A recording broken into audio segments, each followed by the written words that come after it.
The massive alien ship appeared over New York without warning. It hung in the sky like a silver butterfly, its metal wings spreading nearly 2 miles wide.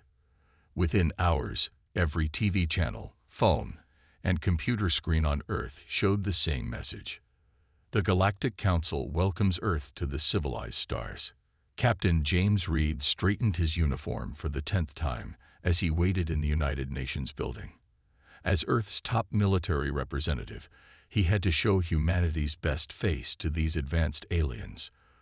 The morning sun streaming through the windows caught on his medals, making them shine. "They're ready for us," said his aide, walking quickly into the room. The council representatives just landed on the roof. Reed nodded and picked up his briefcase. Inside, he carried humanity's military presentation. Years of service had taught him to be proud of Earth's achievements, but also humble enough to learn from others. The council chamber, set up overnight by the aliens, took Reed's breath away. The walls seemed to be made of flowing light, and the air itself sparkled with tiny dots of energy. Around a massive table shaped like a crescent moon sat 5 alien representatives. High Counselor Dax, their leader, looked almost human except for his blue-tinted skin and eyes that shone like golden coins. "Welcome, Captain Reed," he said, his words automatically translated by the room's technology.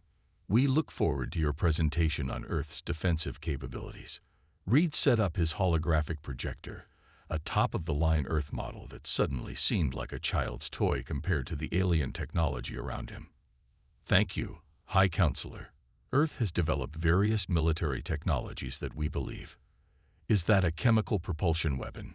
interrupted one of the other council members, pointing at the image of an advanced Earth rifle. The alien's tone carried the same kind of amusement someone might use when seeing the cave painting. "Yes," Reed replied firmly. "This is our standard M52 combat rifle. It fires specialized rounds at." Laughter filled the room. Not mocking laughter, but the kind adults use when a child says something cute but wrong. High Counselor Dax raised his hand, silencing his colleagues. "Captain Reed," Dax said kindly, "you must understand. The Council has moved beyond such primitive weapons centuries ago. We use pure energy weapons now. Clean, efficient, and civilized." He waved his hand, and a hologram appeared showing sleek alien rifles firing beams of light. These can stun or eliminate targets without messy explosions or unnecessary damage. Reed felt his face grow hot, but kept his voice steady. "Our weapons have proven extremely effective in combat situations. The kinetic impact—" "My dear Captain," another council member cut in, her skin shimmering like mother of pearl, "you're describing throwing metal bits very fast. We're offering you weapons that harness the power of stars themselves." "The Council has a standard procedure for uplifting new species," Dax explained. "We will provide Earth with modern energy weapons and defensive systems. In return, you will phase out your traditional arsenals." He made traditional sound like obsolete. All council members used the same weapon systems. Reed asked, a small frown crossing his face. "Of course." Dax beamed. "Standardization brings unity. Unity brings peace. When all civilized species use the same weapons, war becomes more of a gentleman's game than a brutal conflict." He spread his hands wide. "Earth will be safer, more advanced, part of the galactic community." Reed looked down at his briefcase, at the carefully prepared presentations showing the effectiveness of Earth's various weapon systems, years of research, testing, and refinement. And these aliens saw it all as primitive junk. "We'll need time to consider your offer," he said carefully. Of course," Dax nodded indulgently. "Take all the time you need. But remember, membership in the Council requires modernization." His golden eyes flickered. "We wouldn't want Earth to remain uncivilized." As Reed packed up his unused presentation, he couldn't shake a strange feeling. Something about all this felt wrong. Why would an advanced civilization want everyone to use exactly the same weapons? And why did they seem so dismissive of projectile weapons that even they admitted could kill effectively? He needed to talk to Earth's leadership. Something about this standardization bothered him deeply. As he left the chamber, the alien's laughter still rang in his ears, but now it sounded less like amusement and more like the satisfaction of a plan coming together. Lieutenant Anna Miller had always trusted her gut, and right now, her gut was screaming that something was wrong. Sitting in the dimly lit archives of Earth's Military Intelligence Division, she stared at her computer screen until her eyes burned. Access granted. Galactic Council historical records flashed across her screen. The Council had provided Earth with a database of their previous peacekeeping missions as a gesture of good faith. But as Anna dug deeper into the files, she noticed a disturbing pattern. The Trell species caught her attention first, a race of tall, warrior-like beings who had joined the Council 50 years ago. Before joining, advanced projectile weapons, missile systems, and orbital defense platforms. After joining, standardized energy weapons only. Current military status, completely dependent on Council technology. She opened another file. The Meridians, master craftsmen of mass striker weapons. Now they only produced Council-approved energy rifles. The Korth, experts in plasma bombs and kinetic artillery. All gone, replaced by the same energy weapons everyone else used. Still here, Lieutenant. Anna jumped. Captain Reed stood in the doorway, looking as tired as she felt. "Sir, I found something you need to see," she said, waving him over. "Every species that joins the Council, they all give up their original weapons. Every single one." Reed pulled up a chair, his frown deepening as Anna showed him file after file. "The Council meeting is tomorrow," he said. "Earth's leadership is seriously considering their offer.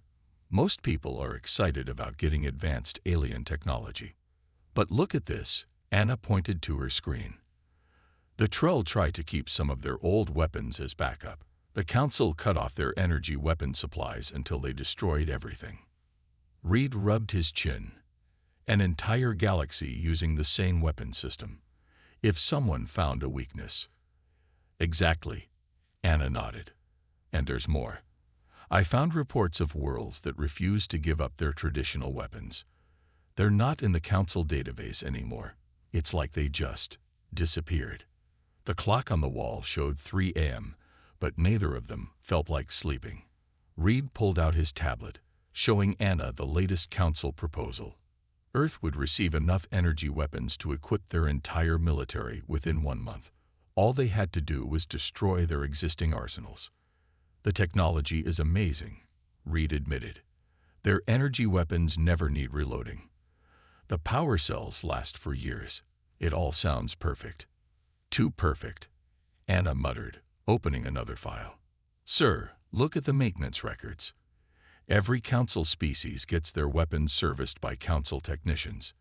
No one knows how they actually work." Reed stood up suddenly, making Anna jump again. "We need to tell the Joint Chiefs about this. The Council meeting is in 6 hours." As they gathered their evidence, Anna's computer beeped. A new message from the Council. "Looking forward to Earth's decision. Remember, advancement requires sacrifice. All your old weapons must go." The message made Anna's skin crawl. She looked at Reed. "Sir, what if we say no?" "Then we better have a very good reason," Reed replied. "And a backup plan." They spent the next few hours preparing their presentation. The more they dug, the more suspicious everything seemed. Species after species, giving up their unique weapons for standardized Council technology. And those who refused. "One more thing, sir," Anna said as they were leaving. "I found some encrypted communications. The Council members, they're scared of something. Something they call the Ravagers. But there's no other information about them." Reed nodded grimly. "Good work, Lieutenant. Let's hope we can convince Earth's leadership before it's too late. Something tells me we're going to need those primitive weapons of ours." As they walked out of the archives, the first rays of sunrise were breaking through the clouds. Somewhere up there, the Council ship still hung in the sky, waiting for Earth's answer. And down here, Two humans had just discovered that sometimes a gift can also be a trap. Commander Thomas Webb stood in the massive underground bunker, watching as soldiers carefully moved crates of weapons into the hidden storage area. The Council's deadline for weapons destruction was approaching fast, but Webb had other plans. Status report. He called out to his team. We've secured 60% of Earth's traditional arsenal. Major Lisa Peters responded, checking her tablet. Rifles, artillery, tanks, missiles, everything we could save without the Council noticing. The rest. She paused. We're putting on a good show of destroying them. Webb nodded. After Reed and Miller's discovery 3 months ago, Earth's military had played a dangerous game. On the surface, they accepted the Council's demands, publicly destroying old weapons in elaborate ceremonies. But underground, Operation Heritage worked day and night to preserve humanity's military independence. The bunker's main screen lit up with an incoming call. Captain Reed's face appeared, looking worried. Commander, we have a situation. The Council's energy shields just failed on 3 border worlds. All of them were attacked by something they're calling Ravagers. Webb's blood ran cold. The mysterious Ravagers, finally showing themselves. Casualties. Heavy. Reed replied. The Council's energy weapons barely scratched them. But here's the interesting part. They had some sort of advanced shield technology. The Council's weapons just bounced off. Like they knew exactly what to expect. Webb muttered. He turned to Major Peters. How many missile submarines have we managed to hide? 12, she answered, plus 20 artillery bases and 30% of our Air Force, all masked by the fake destruction ceremonies. The screen split, showing Lieutenant Miller joining the call. Her face was pale. Commander, I just decoded more Council transmissions. The Ravagers. They're not random raiders. Their attacks are coordinated, and they're heading toward Council core worlds. Webb walked to a nearby weapon rack, picking up an old M52 rifle, the same model the Council had laughed at months ago. The Council's standardization made the entire galaxy vulnerable, he said. One shield type, one weapon type. Find a way around it, and everything falls, Reed finished. But why didn't they see this coming? Pride, Miller answered. The Council thinks their technology is perfect. They've forgotten that sometimes the old ways work best. An alarm blared through the bunker. Peters rushed to her station.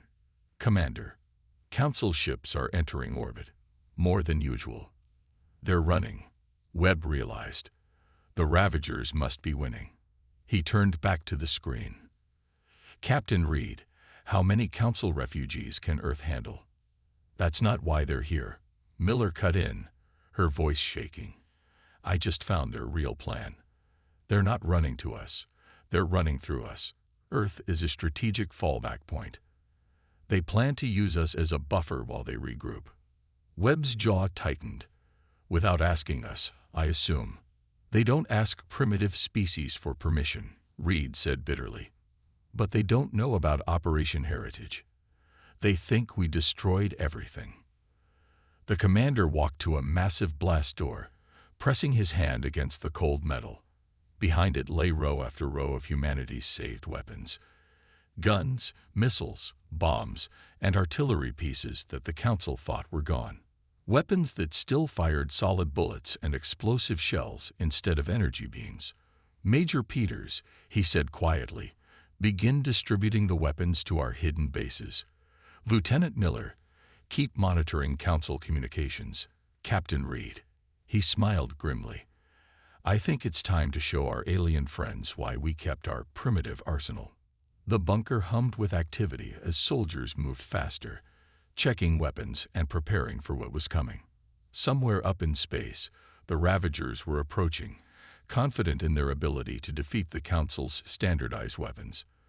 They didn't know that Earth had something different waiting for them. One more thing, Webb called out to his team. When the fighting starts, remember, we're not just defending Earth. We're defending the principle that sometimes the old ways, the simple ways, are the best ways. And maybe, just maybe, We'll teach the Council why diversity in warfare isn't primitive. It's essential. The clock on the wall ticked steadily as humanity prepared for war. Not with energy weapons that everyone used, but with the very guns the Council had mocked. Soon, they would all learn who was really primitive, those who kept their traditions, or those who gave them up for a false promise of advancement. Admiral Helen Ross watched the holographic display with growing concern as another Council world went dark. The Ravagers had taken 6 planets in just 2 weeks. Their black ships moved like a swarm of angry wasps through space, immune to the Council's energy weapons. "Status report," she commanded, standing on the bridge of the hidden Earth battleship Thunderchild. "The Ravagers have broken through the Council's defenses in the Centauri sector," Lieutenant Miller reported from her station. "Their ships," she paused, checking the data, "they're not even trying to dodge the energy weapons. Their shields just absorb everything." The Council representatives on Earth had gone from arrogant to desperate. High Counselor Dax spent his days sending urgent messages, begging for more ships to defend their remaining worlds. But each new battle ended the same way. Council energy weapons bouncing harmlessly off Ravager shields. "Admiral," Captain Reed's voice came through the comm system. "The Ravagers just jumped into our solar system. 5 carrier groups, heading straight for Earth." Ross straightened her uniform. They had prepared for this moment. "Launch Operation Thunderbolt," she ordered. "All hidden bases, activate. Show these Ravagers what real weapons can do." Across Earth, hidden bunkers opened. Missile silos that the Council thought were destroy-powered up. Artillery bases revealed themselves from under holographic cover. And in orbit, 12 submarines that had been converted for space combat emerged from their hiding spots in the asteroid belt. "The Ravagers are broadcasting," Miller announced. They're laughing at us, saying we'll be easier to conquer than the Council worlds because we're so primitive." Ross allowed herself a small smile. "Send them our response." The first wave of human missiles streaked across space. The Ravagers didn't even try to dodge, confident in their advanced shields. That was their first mistake. The missiles weren't carrying energy warheads. They carried good old-fashioned nuclear devices and kinetic penetrators.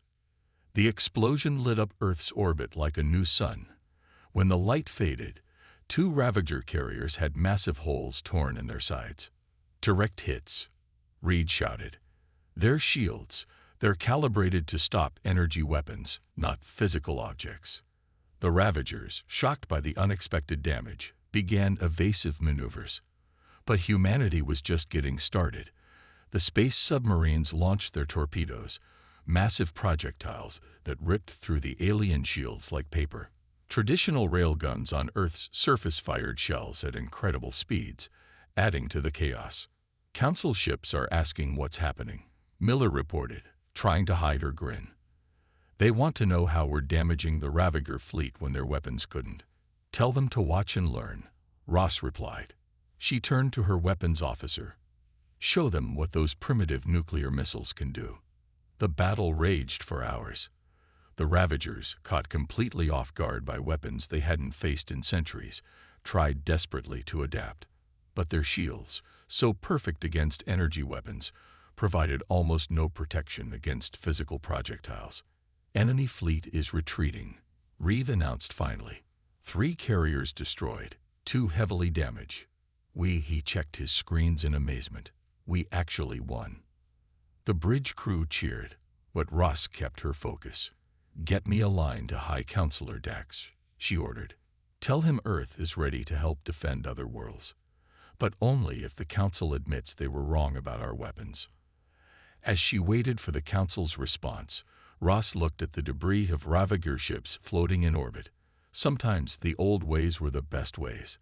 The Council had forgotten that. They had become so focused on advancing that they forgot the lessons of the past. "Counselor Dax is responding," Miller said. He's asking if we can teach Council worlds how to make our primitive weapons." Ross smiled. "Tell him we'll be happy to share our prehistoric technology. After all, what are friends for?" The stars twinkled in the viewport, And somewhere out there, the Ravagers were learning a hard lesson. Never underestimate a species that keeps its traditions alive, especially when those traditions involve things that go boom. The Ravager commander stood on his bridge, watching Earth grow larger on his view screen. His fleet was 10 times bigger than the one that had attacked before. This time, these primitive humans would fall. Their weapons may have surprised us once, he told his officers, but we have adapted. Our new shields are stronger. We will crush them like we crushed the Council worlds. On Earth, Captain Reed watched the massive Ravager fleet approach, but instead of fear, he felt calm. The aliens had no idea what was waiting for them.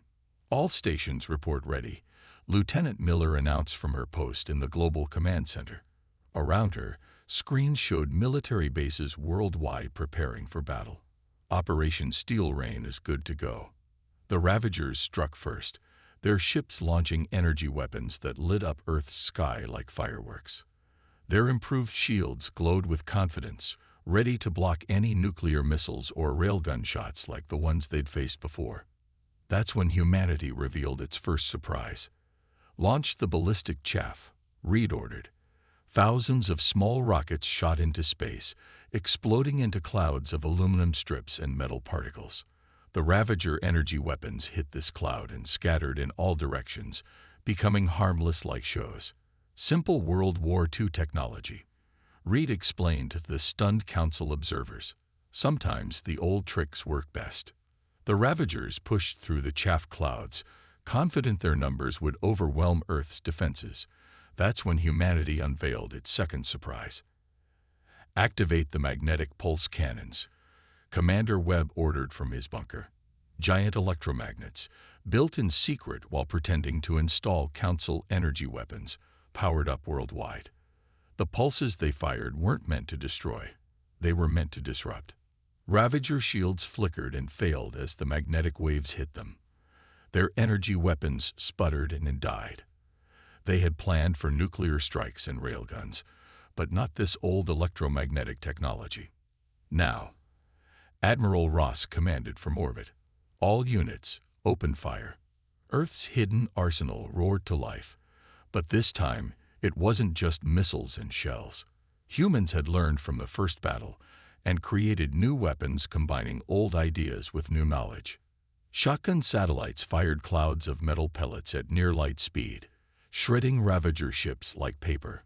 Chemical rockets carried warheads that split into thousands of smaller projectiles, overwhelming the aliens' ability to dodge. Space mines, hidden in fake debris fields, exploded with simple but devastating force. Impossible. The Ravager commander screamed as his ship shook. They're primitives. How are they doing this? The answer came from every direction. Humanity hadn't just kept its old weapons, it had kept innovating with them. While the Council and Ravagers focused on energy technology, humans had spent centuries perfecting the art of kinetic warfare. Their fleet is in chaos, Miller reported, watching the battle unfold. They never expected us to combine old weapons with new tactics. The space around Earth turned into a graveyard of Ravager ships. Their mighty fleet, designed to fight energy weapons, had no defense against the countless physical attacks coming from all directions. Simple metal and explosives, guided by modern computers and launched with precision, proved more than a match for their advanced shields. High Counselor Dax watched in amazement from the safety of the command center. All this time, he whispered, we thought we were teaching you. But you were the ones who remembered what we forgot. Reed nodded. The oldest lesson in warfare: never put all your trust in one type of weapon. Diversity isn't primitive, it's survival. As the remaining Ravager ships fled in panic, humanity's victory was complete. The Council's laughter at Earth's weapons had turned to desperate hope. Now they looked to Earth not as primitives to be civilized, but as teachers who could help them remember the strength of their own forgotten ways. Send word to all Council worlds, Admiral Ross commanded. Tell them Earth is ready to share its primitive wisdom. It's time they remembered that sometimes the old ways are the best ways. The stars shone bright over a victorious Earth, and somewhere in space, The Ravagers learned a painful lesson about underestimating those they called primitive. The massive factory floor buzzed with activity as aliens from 20 different council worlds watched human workers assemble traditional weapons. Captain Reed walked among them, enjoying how eagerly these advanced species now studied Earth's primitive technology. "This is what we call a rotary cannon," he explained to the group, pointing to the huge machine. "It fires 60 rounds per second using simple mechanical power. No energy cells needed, just good old-fashioned bullets." A tall alien with crystal-like skin raised his hand. "But Captain, our energy weapons are more clean." Reed picked up a bullet from the assembly line. "True, but tell me, how did your energy weapons work against the Ravagers?" The alien lowered his eyes. His homeworld had fallen to the Ravagers in less than a day, their energy weapons useless against the advanced shields. Now he and his people lived as refugees on Earth, learning how to fight back. "Begin the test," Reed called out. The factory's test range came alive as both energy weapons and traditional guns fired at different targets. The aliens watched in amazement as the physical bullets tore through shield after shield, while energy beams bounced harmlessly away.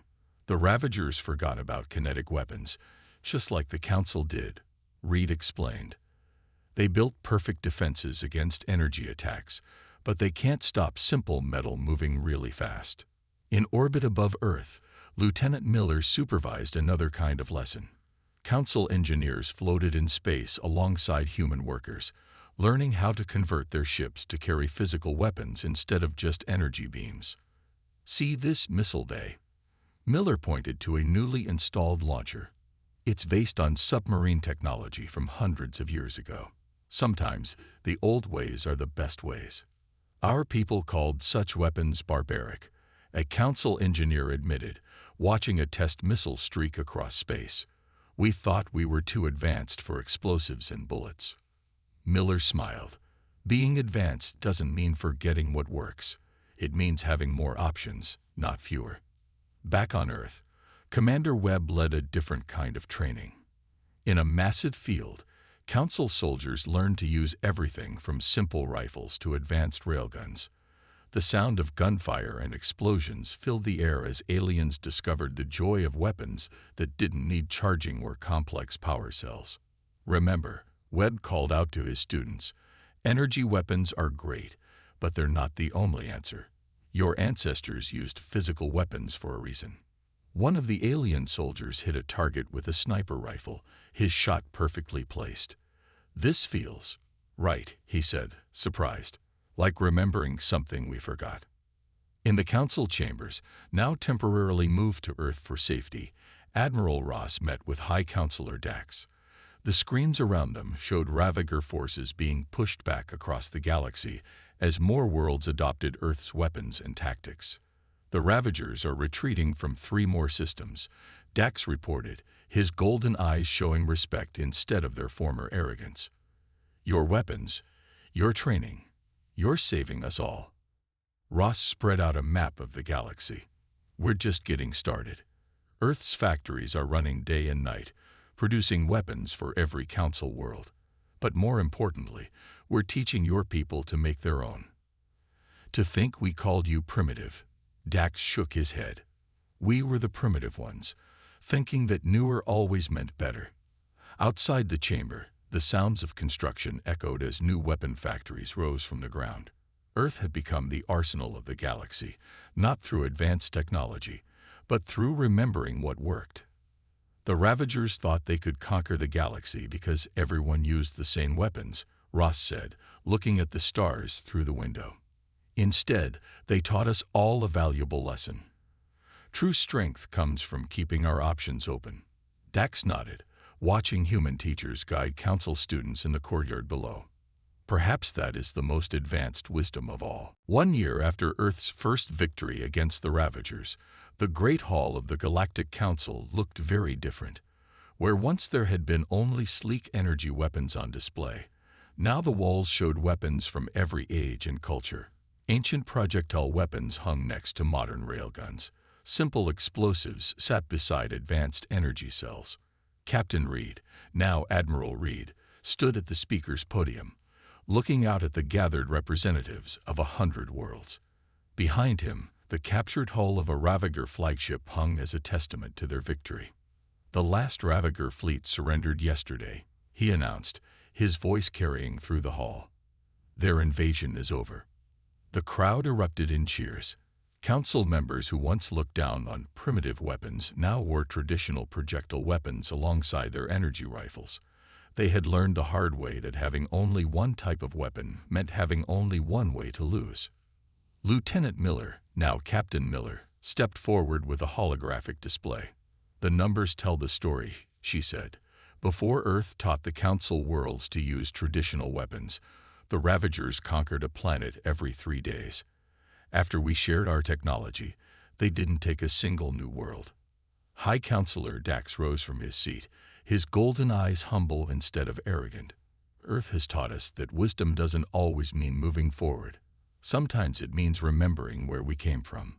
Commander Webb, watching from the side, smiled as he remembered the desperate days of Operation Heritage, when they had hidden Earth's weapons from the Council. Now those same weapons were celebrated as the salvation of the galaxy. "Let this be recorded in the Council archives," Dax continued. "From this day forward, the Council's military policy has changed. All member worlds will be encouraged to maintain their traditional weapons alongside modern ones. Diversity in warfare is not primitive, it is essential." Admiral Ross stepped onto the stage, carrying an old M52 rifle, the same type the Council had laughed at 1 year ago. "This simple weapon helped save the galaxy," she said, "not because it was better than energy weapons, but because it was different. The Ravagers planned for one type of defense. They couldn't handle facing hundreds of different weapons from hundreds of different cultures." The crowd nodded.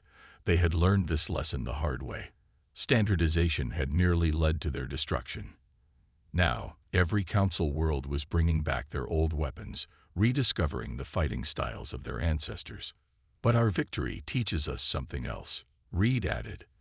"The future isn't about choosing between old and new. It's about using everything we have. Energy weapons and bullets, shields and armor, ancient wisdom and modern science." A group of young aliens walked onto the stage, the first graduates of Earth's new military exchange program. They carried both energy rifles and traditional weapons, symbols of the new balance between past and future. "The Ravagers thought us primitive," one of them spoke. "They thought the Council weak. They were wrong about both. Together, we are stronger than either of us alone." High Counselor Dax raised his hands for silence. "Let it also be recorded that Earth is hereby granted a permanent seat on the Council's Military Advisory Board. Their primitive wisdom has earned them the right to help guide our future."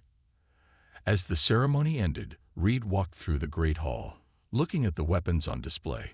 Each one told a story, not just of technology, but of cultures that refused to forget their roots. The Council had learned that true advancement meant growing without forgetting.